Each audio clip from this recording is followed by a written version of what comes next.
겠습니다. 시험을 찾는 자는 복이 있나니 이는 시련을 견디어 낸 자가 주께서 자기를 사랑하는 자들에게 약속하신 생명의 면류관을 얻을 것이기 때문이라. 사람이 시험을 받을 때 내가 하나님께 시험을 받는다. 하나님은 악에게 시험을 받지도 아니하시고 친히 아무도 시험하지 아니하시느니라. 오직 각 사람의 시험을 받는 것은 자기의 욕심에 끌려 미혹됨이니 죄를 낳고 죄가 장성한 즉 사망을 낳느니라. 내 사랑하는 형제들아 속지 말라. 온전한 선물이 다 위로부터 빛들의 아버지께로부터 내려오나니 그는 변함도 없으시고 회전하는 그림자도 없으시니라. 같이 읽겠습니다. 그가 그 피조물 중에 우리로 한 첫 열매가 되게 하시려고 자기의 뜻을 따라 진리의 말씀으로 우리를 낳으셨느니라. 아멘.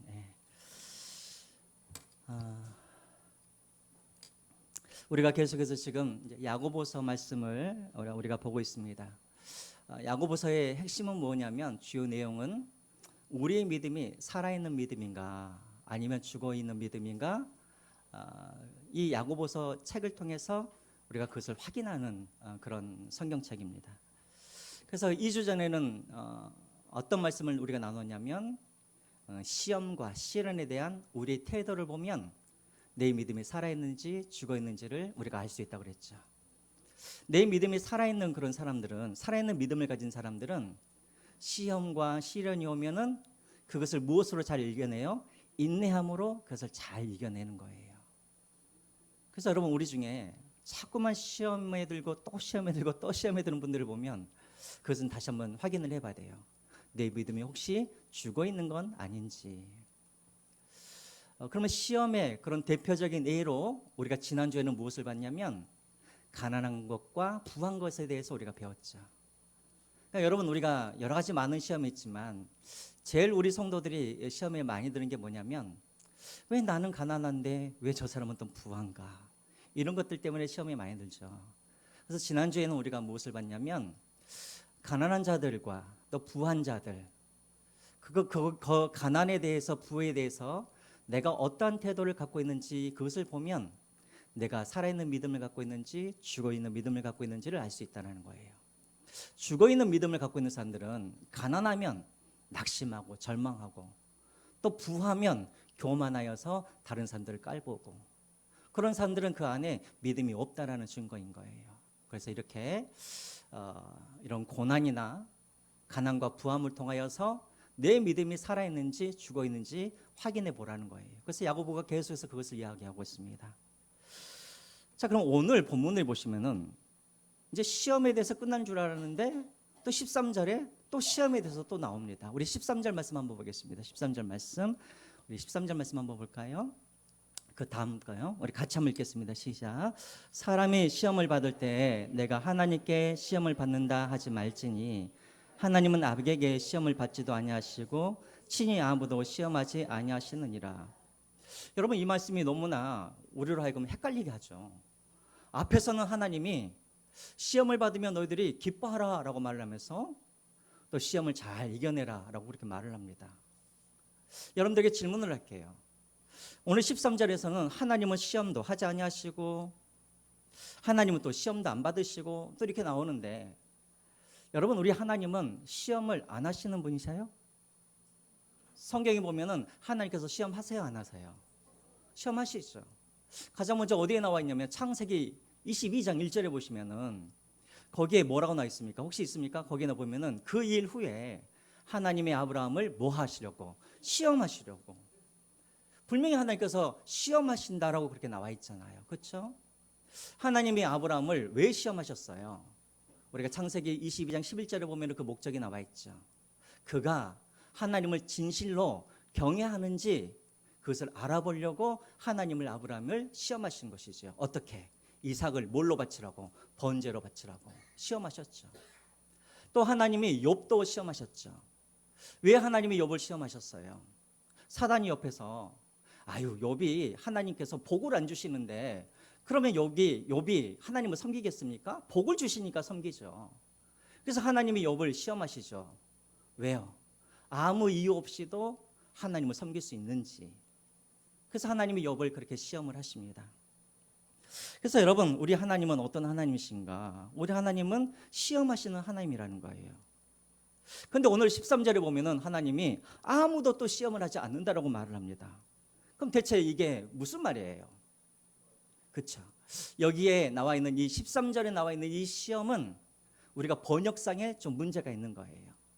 사실은 13절은 무엇으로 번역을 해야 되냐면 유혹으로 번역하는 게 맞습니다. 유혹으로.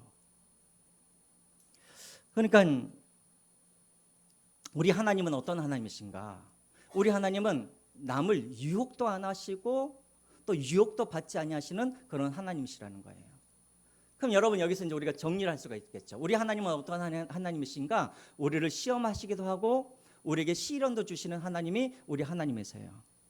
여러분, 왜 우리 하나님께서 우리에게 시련을 주시고 왜 우리에게 환난을 주십니까?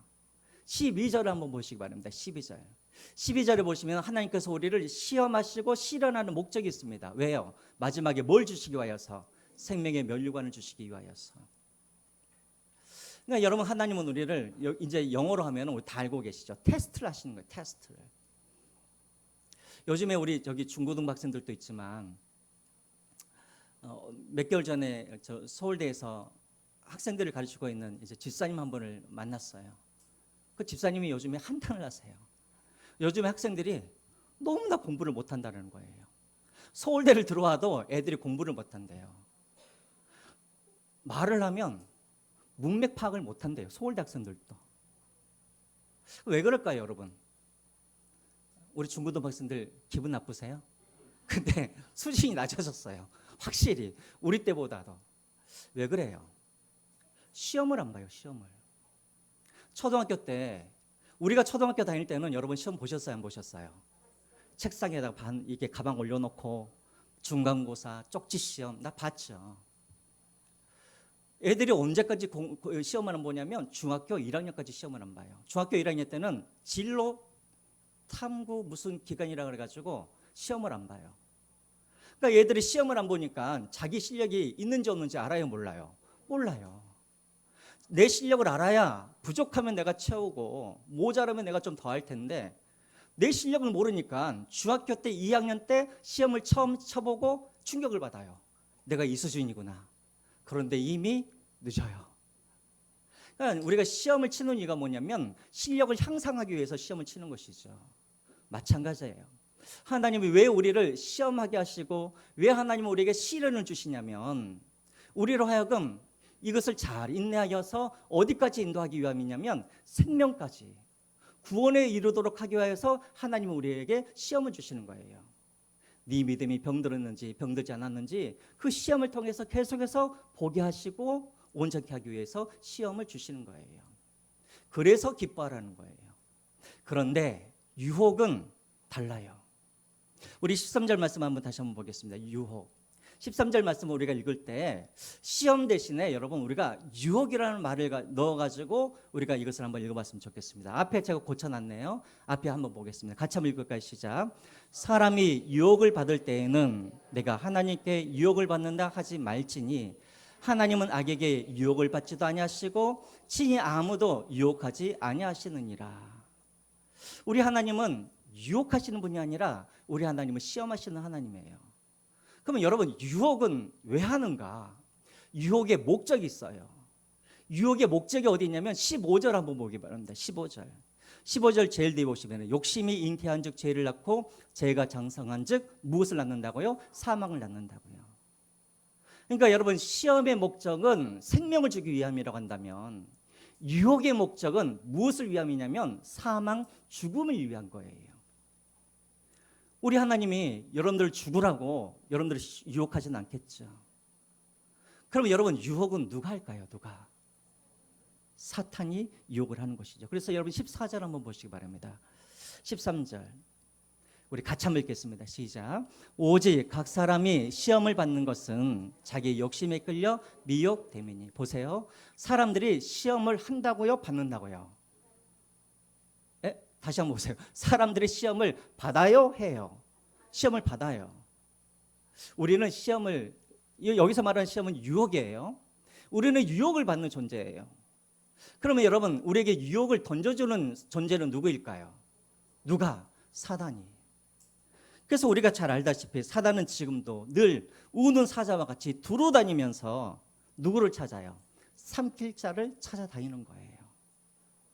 근데 여러분, 여기서 재미있는 표현이 하나 나옵니다. 뭐냐면 뒤에 끌려 미혹됨이니라는 이 단어예요. 여러분, 이 단어는 어떤 단어냐면 어부들이 쓰는 단어예요. 낚시할 때 쓰는 단어예요. 끌려 미혹됨이니. 여러분, 혹시 낚시 좋아하세요? 좋아하세요? 자, 그러면 우리가 낚시 미끼를 딱 던지잖아요. 그럼 던지자마자 물고기가 뭡니까? 던지자마자 물면은 부자 되겠죠. 그렇죠? 물고기가 미끼가 오면은 톡톡톡 쳐보기도 하고 옆에서 왔다 갔다 해요. 이게 바로 끌려요. 끌려. 톡톡톡톡 쳐보는 거예요. 미혹됨은 뭐냐면 톡톡톡 쳐보다가 아유 먹을만 하네 해가지고 딱 미끼를 무는 것이 뭐예요? 이것이 미혹되는 거예요. 그래서 낚싯바늘에 걸리다, 이게 뭐냐면은 이것이 바로 미혹되다, 이런 뜻을 가지고 있어요. 그럼 왜 야고보가 이것을 낚시로 비교를 했는가? 잘 보세요. 여러분들이 낚시를 할 때 여러분들은 미끼를 주는데 물고기가 물도록 여러분들이 할 수 있어요, 못해요? 무슨 말인지 모르겠어요? 다시 한번요. 여러분들이 낚시할 때 미끼는 던져주죠. 근데 여러분들이 물고기로 하여금 이것을 물도록 할 수 있어요, 못해요? 있어요? 어떻게 해요, 여러분들이? 막 이렇게 해가지고요. 내가 거기까지 생각을 못했네.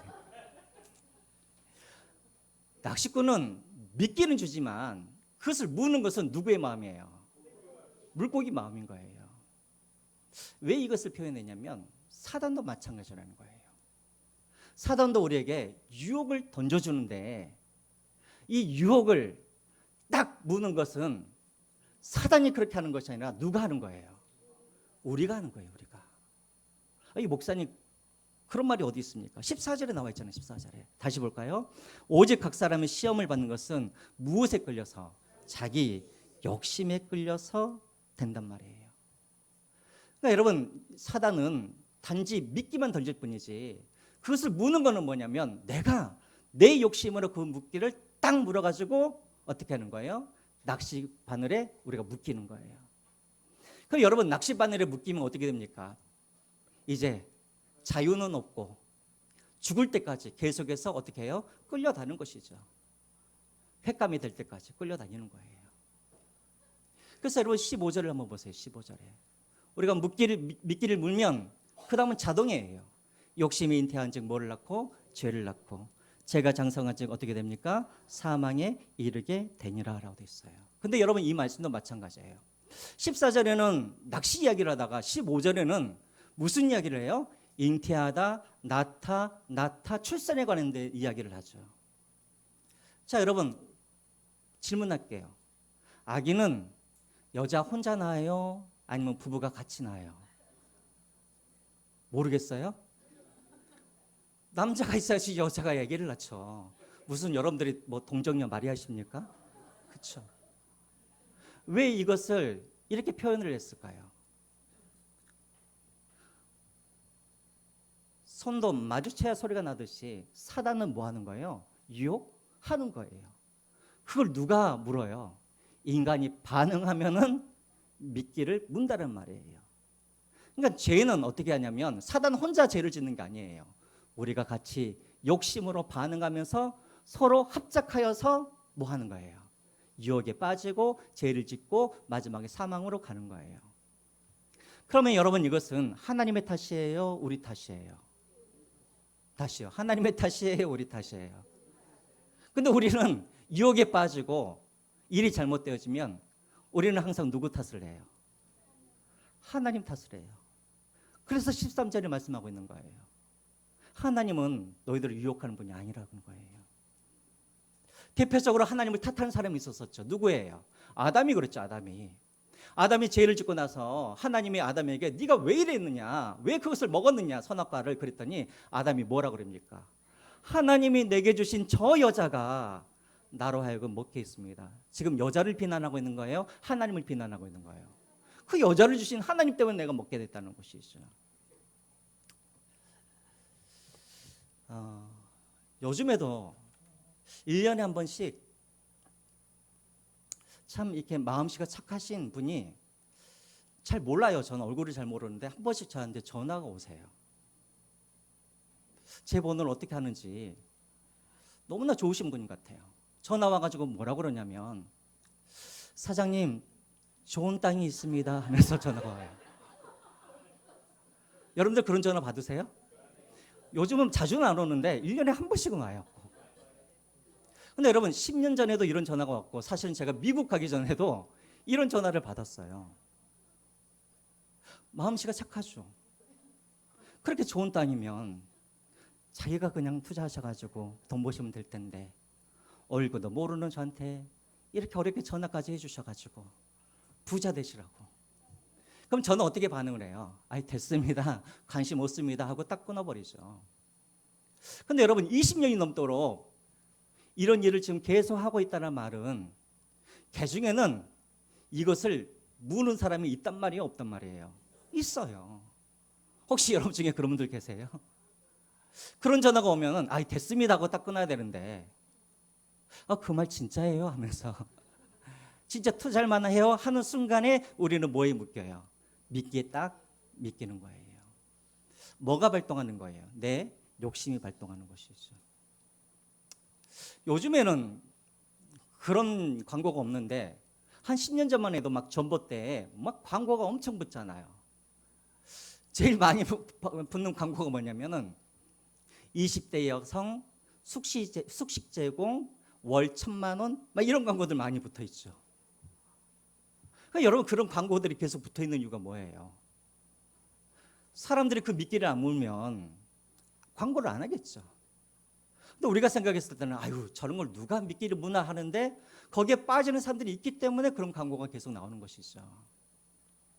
뭐가 발동하냐면 우리의 욕심이 발동하게 된다는 것이죠.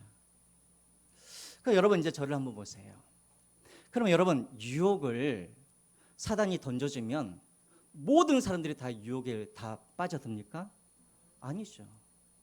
우리가 보이시피싱에 와도 걸리는 사람들이 있고 그렇지 않은 사람들이 있는 것처럼, 사단이 유혹을 해도 그 유혹을 이기는 사람들이 있어요. 예를 들자면 예수님도 유혹을 이겼죠. 또 요셉도 유혹을 이겼죠.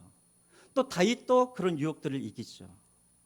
결국은 우리로 하여금 유혹에 빠지게 되어지는 것은 무엇이냐면, 우리의 욕심이 우리를 넘어가게 한단 말이에요. 그럼 사단이 어떻게 우리를 이렇게 유혹을 넘어가게 하는가? 물론 여러 가지 이유가 있지만, 여러분 16절을 한번 보시기 바랍니다. 왜 그러면 우리가 자꾸만 이 욕심에 우리가 자꾸만 넘어가는가? 16절에 야고보가 이야기합니다. 내 사랑하는 형제들아, 뭐하지 말아라? 속지 말아라. 속지 말아라. 그럼 거꾸로 말하면 사단을 계속해서 우리를 시험한단 말이에요. 그 여러분 한번 이제 생각을 해보세요. 사단이 우리를 어떻게 유혹을 할까요? 만약에 여러분, 사단이 막 얼굴에 막 사단의 얼굴을 하고 뿔을 달고 우리를 유혹을 하게 되면, 여러분들이 그 유혹에 넘어갈까요, 안 넘어갈까요? 절대 안 넘어가요. 그래서 사단의 전략은 뭐냐면, 유혹을 유혹처럼 보이지 않냐고, 뭐처럼 보이게 하냐면 그것을 기회로 보이게 하는 거예요. 기회로. 그러니까 왜 많은 사람들이 왜 욕심을 보이냐면, 그것을 유혹이라고 하면 우리는 절대 안 넘어가죠. 근데 뭐처럼 그게 보여지게 하냐면 기회로 보이게, 그게 기회로 보이게 한단 말이에요. 여러분 한번 볼까요? 사무엘상에 보시면, 사무엘상 24절과 26절에 보시면은 다윗이 사울을 2번이나 죽을 기회가 생겨요. 자, 그때 그 사울 주변에 있는 그 부하들이, 또 26절에 보면은, 6장에 보면은 부하 아비새가 뭐라 그러냐면, 다윗 보고 이는 하나님이 당신의 원수를 당신 손에 넘기셨나이다 라고 그렇게 이야기해요. 그러니까 이것을 하나님이 사울을 당신의 손에 넘겼습니다 이렇게 이야기하는 게 뭐예요? 하나님이 당신에게 뭘 줬단 말이에요? 기회를 주셨단 말이에요. 근데 여러분, 다윗은 그것을 기회로 여겼어요? 아니면 그것을 유혹으로 여겼어요? 그래요. 그 주변에 있는 사람들이 그것을 기회라고 해서 이 다윗에게 미끼를 던졌는데, 다윗은 그것을 기회로 보지 않냐고 뭘로 봤냐면 유혹으로 본 거예요. 그래서 여러분 다윗은 그것을 넘겼죠. 근데 여러분 예를 들어서 아담과 하와를 한번 보세요. 아담과 하와. 뱀이 처음에 하와를 찾아오죠. 그러니까 하와에게 뭐라 그러냐면 이 선악과를 좀 먹어라 그랬더니 하와가 뭐라 그러냐면 그때까지는 하와가 잘 서 있어요. 하나님이 이것을 먹지 말라 그랬다고. 이것을 먹으면 반드시 죽을 거라고 하나님이 그렇게 말을 했다고 하와가 그래요. 자, 그런데 이 하와가 언제 넘어지게 되냐면 뱀이 이렇게 이야기를 해요. 하나님이 네가 그것을 먹으면 네 눈이 밝아져서 네가 하나님 같이 될까 봐 그러는 거라고 말을 해요. 자, 그랬더니 그 이야기를 들은 하와가 어떻게 생각하냐면 야, 이것을 먹으면 내가 하나님처럼 될 수 있는 기회가 오네? 라고 그렇게 생각하는 것이죠. 그랬더니 갑자기 선악과가 어떻게 보이냐면 먹음직해 보이고 보암직해 보이고 탐스럽게 보여지는 거예요. 하와도 그것을 어떻게 봤냐면 유혹으로 보는 것이 아니라 내가 하나님처럼 될 수 있다라는 기회로 보여지기 때문에 하와가 거기에 쏙 넘어가게 된다라는 거예요. 여러분, 우리가 언제 우리가 유혹에 넘어지게 되어지냐면 그게 유혹처럼 보여지면 우리는 안 넘어가요. 근데 그게 뭐처럼 보여지냐면 기회처럼 보여지니까 이 기회를 놓쳐서는 안 되겠다고 생각하니까 내 안에 뭐가 발동되냐면 욕심이 발동돼가지고 그것을 막 보게 되는 거예요. 그래서 여러분 욕심이라는 게 뭐냐면 유혹을 뭐처럼 보게 하냐면 기회처럼 보게 하는 것이 욕심인 거예요. 그래서 여러분 우리도 주변에 우리가 살다 보면 보이스피싱 당하는 그런 분들도 참 많이 있잖아요. 제가 아시는 분들도 보이스피싱 많이 당하는데 보면은 막 그렇게 똑똑하신 분인데도 나는 절대 안 당해 그러는데도 보이스피싱 그 전화를 딱 받으면 정신이 혼미해진대요. 가지고 언제 모르게 막 이거 누르고 있다가 갑자기 이제 막 돈이 빠져나가고. 근데 여러분 우리가 보통 유혹을 빠지는 이유가 뭐냐면 다 그것을 기회로 보기 때문에 그래요. 부자가 될 수 있는 기회, 내 인생을 역전할 수 있는 그런 기회, 내가 또 성공할 수 있는 그런 기회로 보기 때문에 우리가 그 유혹에 빠지게 된단 말이에요. 사단이 우리를 어떻게 유혹하는가? 우리의 눈을 바꿔요. 욕심으로. 그 유혹을 뭐처럼 보일 수 있도록, 기회로 볼 수 있도록 그렇게 한단 말이에요. 오늘 여기에 계신 여러분 모두는 유혹이 기회로 보이지 않도록 날마다 깨어 있으시기를 주님의 이름으로 부탁드립니다. 두 번째로 사단이 우리를 속이는데 어떻게 속이는가? 사단은 항상 우리로 하여금 하나님에 대해서 오해를 하게 만들어요. 여러분 우리가 죄를 짓는 이유가 뭘까요? 물론 여러 가지 많은 이유가 있지만 우리가 탐욕을 부리고 욕심을 부리고 죄를 짓는 이유가 무엇이냐면 사단이 우리로 하여금 하나님에 대해서 오해를 하게 하기 때문에 그러는 거예요. 예를 들어 볼까요? 여러분 우리가 마태복음 25장에 보면은 달란트 비유가 나오죠. 달란트 비유에 보면은 5달란트와 2달란트 받은 사람들은 그것을 가지고 다 이윤을 남깁니다. 근데 1달란트 받은 사람들은 그것을 이윤을 남기지 않냐고 그 종은 그것을 갖다가 어떻게 버려요? 땅에다가 묻어버려요. 그래서 주인이 책망을 하니까 그 종이 뭐라 그러냐면 마태복음 25장 24절 한번 볼까요? 보겠습니다. 1달란트 받았던 자는 와서 이르되 주인이여 당신은 굳은 사람이라 심지 않는 데서 거두고 해치지 않는 데서 모으는 줄 내가 알았으므로.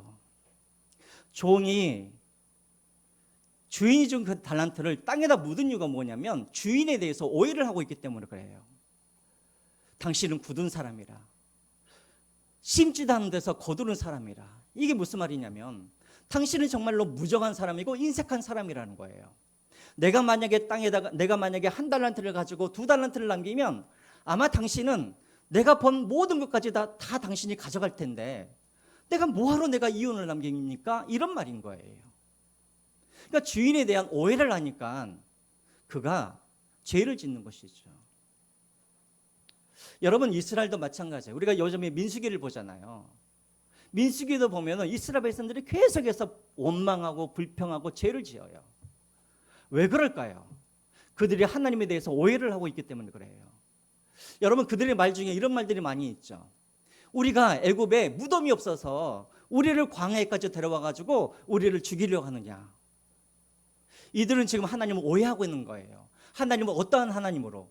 우리를 언제든지 죽이시는 하나님으로, 죽이기 위해서 광야로 데려온 것처럼 그들이 그렇게 오해를 하고 있었단 말이에요. 그러니까 여러분, 우리가 죄를 짓는 이유가, 유혹에 빠지는 이유가, 우리가 욕심을 부리는 이유가 무엇이냐면 우리가 하나님에 대해서 오해를 하고 있기 때문에 그러는 거예요. 그래서 17절 한번 보세요. 17절. 우리 같이 한번 읽겠습니다. 17절.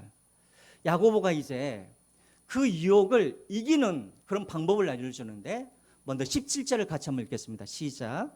온갖 좋은 은사와 온전한 선물이 다 위로부터 빛들의 아버지께로부터 내려오나니 그는 변함도 없으시고 회전하는 그림자도 없으시니라. 야고보가 지금 갑자기 누구에 대해서 이야기하냐면 우리 하나님에 대해서 이야기하는 거예요. 17절에 보시면 우리 하나님은 어떤 하나님이시냐면 우리에게 온갖 좋은 것을 주시고 온전한 것을 주시는 하나님이 우리 하나님이라는 거예요. 여러분, 우리 하나님은 우리에게 날마다 우리에게 좋은 것을 주시고 온전한 것, 이건 뭐냐면 부족함이 없이 주시는 하나님이라는 거예요. 여러분들은 우리 하나님이 우리에게 좋은 것을 주시고 부족함이 없이 주시는 그런 하나님이신 줄 여러분들이 믿으시기 바랍니다. 이게 안 믿어지면 우리는 어떻게 하냐면 욕심을 부리게 되어지는 거예요. 하나님은 항상 우리의 모든 필요를 하나님은 공급해 주시고 하나님은 제공해 주시는데 어떻게? 좋은 것으로 부족함이 없이 주시는데 그 하나님을 믿지 못하니까 어떻게 해요? 내가 욕심을 부리게 되는 것이고 내가 기회를 쫓아가는 것이고 내가 유혹에 빠져가게 되는 것이죠. 여러분들에게 물어볼게요. 저를 한번 보세요. 마음속으로 한번 여러분들이 대답을 해보세요. 정말 여러분들은 하나님이 좋은 것을 여러분들에게 주시고 부족하지 아니하고 온전한 것으로 주신 줄 여러분들이 믿고 계십니까? 마음속으로요. 그러세요? 근데 많은 사람들이 그렇게 믿지 않아요. 왜 그래요? 제가 금요일 날 설교했던 것이 바로 이 부분이죠. 하나님은 우리에게 좋은 걸 주시는데 우리는 하나님이 좋은 걸 주시지 않았다고 그렇게 생각을 해요. 왜냐하면 하나님은 우리에게 좋은 것을 주시지만 우리는 항상 좋은 것을 무엇으로 착각하냐면 내가 원하는 것을 주셔야 좋은 것을 주신다고 생각하기 때문에 그래요. 절대 우리 하나님은 우리에게 원하는 것을 주시는 하나님이 아니라 뭘 주시는 하나님이에요? 좋은 것을 주시는 하나님이에요. 그래서 우리 하나님은 맨날 우리에게 좋은 것을 주시는데 우리는 원하는 것을 주시지 않으시니까 하나님이 좋은 것을 주시는 하나님이라고 믿지를 못하는 거예요. 온전한 것도 마찬가지예요. 하나님이 보시기에 우리에게 이것이면 충분하다라고 우리에게 주시는데 우리는 우리의 욕심대로 하나님 그것은 부족합니다라고 생각하기 때문에 우리는 하나님이 온전하게 주시는 하나님으로 믿지를 못하는 거예요. 그러니까 우리가 욕심을 부리는 거예요. 욕심을 부리는 거예요. 여러분 다시 한번 이 시간 믿으시기 바랍니다. 하나님은 여러분들에게 좋은 것을 주시는 분이시고 여러분들에게 부족함이 없이 주시는 분이신 걸 여러분들이 믿으시기 바랍니다. 그리고 이것을 믿어야 우리가 기회를 쫓아가지 아니한 것이고 이것을 믿어야 우리가 유혹에 넘어지지 않는 거라는 거예요. 두 번째로 우리가 믿을 하나님 어떤 하나님인가? 17절 다시 한번 보세요. 뒤에 보시면 어떤 하나님이 나와 있습니까? 그는 변함이 없으시고 회전하는 그림자도 없으시니라. 여러분 이 말이 무슨 말이에요? 회전하는 그림자가 없다. 이게 무슨 말이에요? 보세요 여러분. 저를 한번 보세요.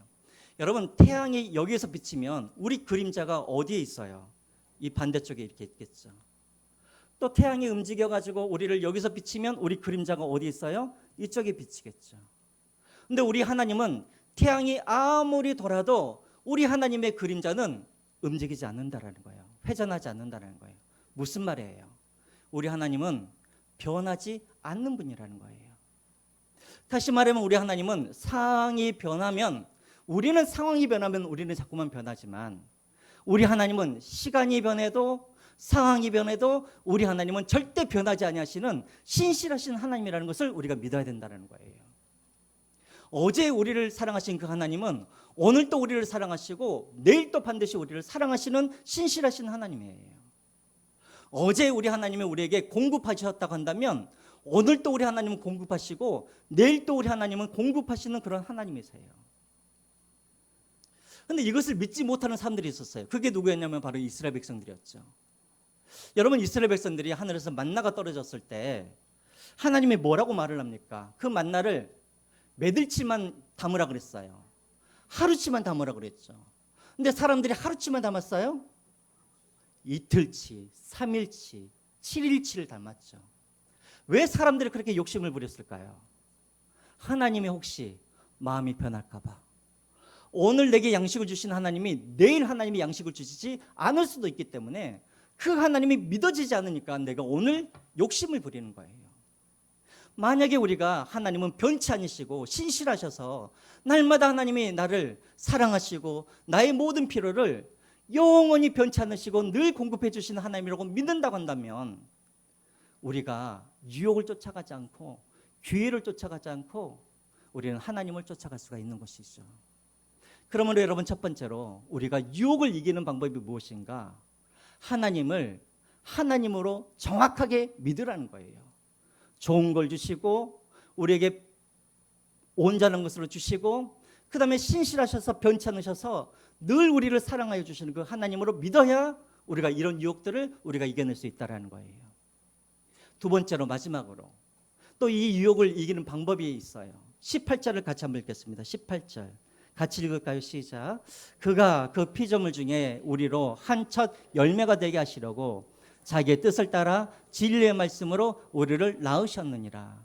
거기서 첫 열매란 건 뭐냐면 소중하고 귀중한 걸 말하는 거예요. 하나님은 우리를 귀중한 존재로 하나님의 자녀로 우리를 만들기 위하여서 하나님이 우리를 어떻게 낳으셨냐면 뭘로 낳으셨다고요? 진리의 뭘로? 말씀으로 우리를 낳았단 말이에요. 말씀으로. 이 말은 무슨 말이냐면 우리는 어떻게 나온 존재냐면 진리의 말씀으로 나왔다. 이 말이 무슨 말이냐면 우리 안에는 항상 무엇이 있냐면 진리의 말씀이 있는 거예요. 여러분, 그리스도인이라는 누구냐면 그들은 진리의 말씀으로 나온 자들이에요. 다시 말하면 그들은 진리의 말씀의 자녀이고 그들 안에는 항상 말씀이 있는 거예요. 그러면 그리스도인들은 어떻게 살아가야 되는가? 기회를 쫓아가는 것이 아니라 상황을 쫓아가는 것이 아니라 항상 무엇을 쫓아가야 되냐면 뭘 쫓아가야 되는 거예요? 말씀을 쫓아가는 거예요. 말씀을. 그러니까 아까 여러분들에게 제가 예를 들었던 다윗을 한번 보세요. 다윗. 그 주변에 있는 자기 부하들이 아비새가 이것은 하나님이 당신의 손에 저 사울을 넘겨줬습니다. 이것은 기회입니다라고 그렇게 말을 하니까 다윗이 그들에게 뭐라고 말을 하냐면 이렇게 말을 해요. 한번 볼까요? 사무엘상 26장 11절 말씀 한번 보겠습니다. 내가 손을 들어 여호와의 기름 부음 받은 자를 치는 것을 누가 금하셨다고요? 여호와께서 금하시나니. 그럼 이 말씀을 다윗은 어떻게 알았을까요? 말씀을 통해서 그것을 알게 된 것이죠. 그러니까 여러분, 다윗은 이것이 기회인지 유혹인지 무엇으로 분별했냐면 상황으로 분별한 것이 아니라 무엇으로 분별했어요? 말씀으로 그것을 분별했단 말이에요. 여러분, 우리가 유혹을 당하게 되시면 하나님의 백성들은 그 유혹에 넘어가지 않는 게 맞아요. 왠지 아세요? 우리에게는 항상 뭐가 있냐면 뭐가 있어요? 말씀이 있기 때문에 그런 거예요. 말씀이 있기 때문에. 그래서 여러분들은 다 알고 계세요. 누가 우리를 유혹하면 그것이 유혹인지 아니면 그것이 기회인지 우리는 알아요. 왜냐하면 우리가 정말 하나님의 자녀라고 한다면 우리 안에 뭐가 있기 때문에? 말씀이 있기 때문에. 근데 문제는 뭐냐면 말씀이 그 유혹을 이겨야 되는데 그 유혹이 우리의 말씀을 자꾸만 이기니까 이게 문제인 것이죠. 그러므로 여러분, 항상 우리가 유혹을 이겨내기 위해서 우리가 무엇을 해야 되냐면 날마다 그 말씀이 충만하게 우리 안에 있어서 이 말씀으로 그 유혹을 이길 수 있도록 날마다 그 말씀으로 우리가 지배를 당하도록 살아가야 되는 거예요. 여기에 계신 여러분 모두는 날마다 말씀이 여러분들을 인도하고 말씀으로 지배되어서 그래서 유혹과 기회를 분별하고 또 하나님께서 좋은 것과 그리고 내가 원하는 것을 분별하고 그래서 말씀으로 유혹을 이길 수 있는 저와 여러분들이 되시기를 주님의 이름으로 부탁드립니다. 그래서 여러분, 유혹을 이기고 욕심을 이기는 이유는 딱 두 가지예요. 첫 번째는 하나님께서 어떤 분이신지를 믿으라는 거예요. 우리에게 좋은 것을 주시고 온전한 것을 주시고 변치 않으시는 신실하신 하나님이라는 것을 먼저 믿으시고, 두 번째로 말씀으로 그것을 이기셔서 분별력을 가지셔서 이게 유혹인지 기회인지 분별력을 가지고 그렇게 살아갈 때 우리는 우리 앞에 놓여 있는 그런 유혹들을 우리가 이기고 반드시 우리가 생명의 멸류관을 받을 줄 믿습니다. 여기 계신 여러분 모두가 그렇게 유혹을 이기시고 마지막까지 승리하시는 저와 여러분들이 되시기를 주님의 이름으로 부탁드립니다.